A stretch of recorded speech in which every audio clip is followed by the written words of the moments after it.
अस्सलाम वालेकुम नाजरीन, मैं आपकी एंकर आमना फातिमा और इस वक्त मैं मौजूद हूँ बू अली सीना मेडिकल सेंटर में।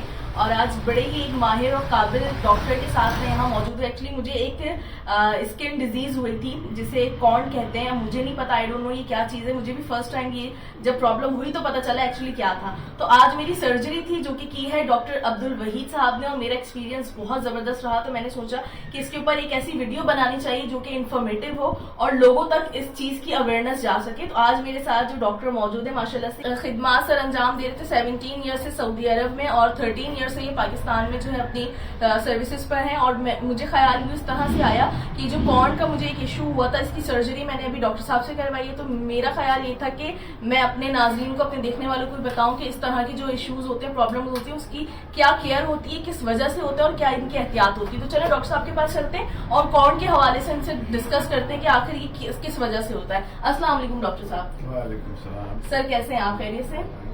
अच्छा डॉक्टर साहब, अभी जो आपने मेरे थंब की जो है सर्जरी की है, जो कॉर्न डिजीज मुझे हुआ था, इसके हवाले से थोड़ा बताइएगा कि ये क्यों होता है और अगर हो जाए तो इसकी क्या एहतियात है और इसका क्या इलाज है। देखिए, इसमें ये स्किन का बहुत बड़ी डिजीज नहीं है, सिर्फ ड्राइनेस की वजह से। पहले बता दूं कि ये होती क्यों कि आप स्किन को आप ड्राई रखेंगे तो ये उसकी वजह से होता है, ठीक है। या कोई डिपेंडेंट पार्ट है, आपकी कोई चीज़ साफ नहीं हो रहा तो वो उसकी वजह से उसमें शक्ति आ जाती है स्किन में, एक ही जगह पे फाइब्रोसिस हो रही होती है, वहीं पर ही या कॉर्न जो है वो डेवलप हो रहा है। अब ये कील की तरह होता है, ये बिल्कुल कील बन के अंदर स्किन के अंदर जा रहा होता है और बड़ा पेनफुल होता है। ज़्यादातर ये पैर में होता है। काफ़ी दिनों बाद मैंने इनके हाथ में एक वार्ड देखा। अब इसके जो डिजीज वो ये डिजॉल्व भी हो सकता है वो इस तरह से कि एक तो हम अपने हाथ को मॉइस्चराइज रखें, उसमें वैसलीन टाइप की चीज़ों को इस्तेमाल करें। दूसरा सैलिसाइलिक एसिड आता है, वो हम इसमें लगा देते हैं तो ये डिजॉल्व हो जाता है। विटामिन सी कैसी चीज़ है, उसकी टैबलेट ले लें, वो पीस के अगर हम बॉडी या स्किन में लगाएं, ये जो है कॉर्न इस पर लगाएं तो ये डिजॉल्व हो जाता है। अब अगर ये नहीं हो रहा है तो फिर हम इसकी स्क्रैपिंग करते हैं, क्यूरेटेज, बाद दफ़ा क्यूरेटेज। अब इसमें हमें क्यूरेटेज की ज़रूरत है। एक इनका मैंने अभी पंक्चर कर दिया, जो पस जो है बिल्कुल ही वो फाइब्रोसिस हो चुका था। अब यहाँ काफ़ी डीप है।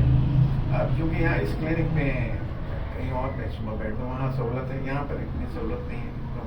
ये क्लिनिक तो अभी आपने न्यू आई थिंक स्टार्ट किया है, अभी तो काम चल रहा है। ये बिठाइयाबाद में क्लिनिक है, बू अली सीना मेडिकल सेंटर के नाम से। ये गुलिस्तान जोर का ब्लॉक 9 है। तो अब हम यहाँ बहरिया टाउन से यहाँ पर खिदमत करने बैठे हैं। वैसे भी कैंप्स वगैरह करते हैं। टीबी का कैंप हमने अभी फ्री टीबी का कैंप किया था, एक जनरल कैंप हमने बिडाक में किया था। तो बड़े दुखी है लोग हैं, उनके लिए जो हम ये खिदमत का काम करते रहते हैं। बहुत सारे लोग हमें सपोर्ट भी करते हैं।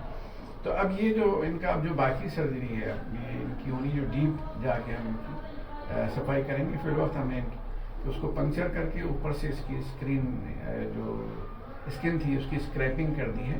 और अब इसकी हो सकता है ज़रूरत हो, अब ड्रेसिंग किया देखें, फिर से क्रीम के साथ ये 1-2 दिन ड्रेसिंग करेंगे, नहीं तो फिर इसको डीप जाके पूरे को जो फाइब्रोसिस हो गई है, जिस समय कोई भी चीज़ फाइब्रोसिस हो जाए यानी सूख जाए, जो टिश्यू है बॉडी के अंदर, वो अगर सूख जाए तो वो फाइब्रोसिस कहलाते हैं। उसको निकलना बाहर जरूरी होता है, वरना फिर वही जम के जब आप कोई काम करेंगे, प्रेशर देंगे, तो वो आपको बाकी स्किन में जैसे प्लैंटर जो मसल्स हैं पैर के, उसमें पेन होता है, इसी तरह इसमें पेन होने लगेगा।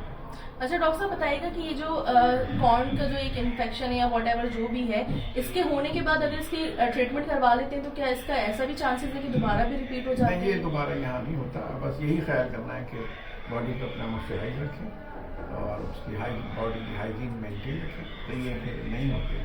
बहुत से लोग जूते पहने चले जाते हैं, नोकीले जूते पहने चले जाते हैं और पैर उनको दबा रहा होता है। अब क्योंकि वो डायबिटिक नहीं होते तो उनको पता नहीं चलता और उनका एक स्किन का हिस्सा दबते दबते उसकी ब्लड सप्लाई मात्रा ख़त्म हो जाती है, तो वो सूख सा जाता है, वही कॉर्न कहलाता। तो वो फिर बाद में ज़्यादातर ये पैरों में होता है।